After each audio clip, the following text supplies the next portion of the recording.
బుడమేరు నుంచి బుడమేరు బుడమేరు నది మీద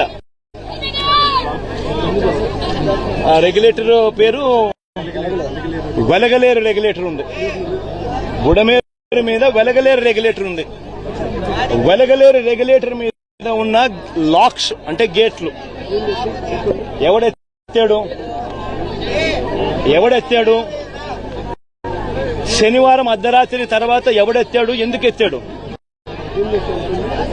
చంద్రబాబు నాయుడు గారి అది ఎత్తకపోయినంటే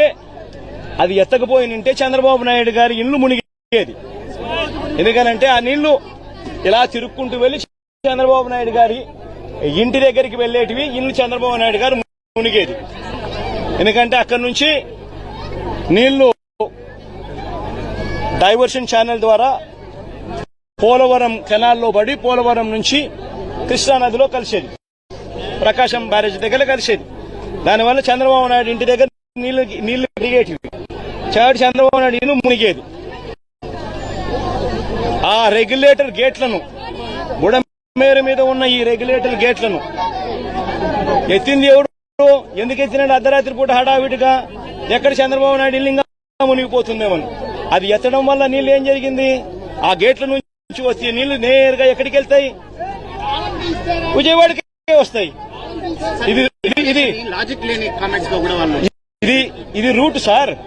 మీరంతా విలేకరులు ఒకసారి డైరెక్ట్ గా వెళ్లి మీరు పోయి చూడండి. ఎందుకు ఈరోజు ఈనాడు పేపర్లో కూడా వచ్చినట్టుంది కదా వాళ్ళ పాంఫ్లెట్ పేపర్. ఒకసారి ఈనాడు పేపర్ వాళ్ళ పాంఫ్లెట్ పేపర్ ఒకసారి నువ్వు కూడా ఒకసారి దయచేసి నీలో ఒక్క నిమిషం దయచేసి నువ్వు కూడా కాస్తో కూస్తూ జర్నలిజంలో న్యాయం ధర్మం కొంచెం కొన్న పాటించి ఈనాడులో వచ్చిన ఆ పాంఫ్లెట్, ఈనాడు అంటే వాళ్ళ గజెట్ పేపర్ వచ్చిన ఆ వార్తను ఒక్కసారి దయచేసి, ఈ రోజే వచ్చింది, దయచేసి ఆ వార్తను ఒక్కసారి మీ టీవీలలో కూడా అది పెట్టి ఒకసారి చూపించండి.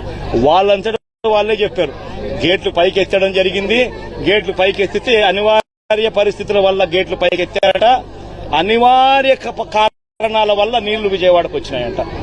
వాళ్ళు రాసిన మాటలే. దయచేసి ఏమాత్రం కూడా జర్నలిజంలో నిజాయితీ న్యాయం ఉంటే దయచేసి ఆ వార్త కూడా పెట్టమని అడుగుతులకి ప్రభుత్వం నుంచి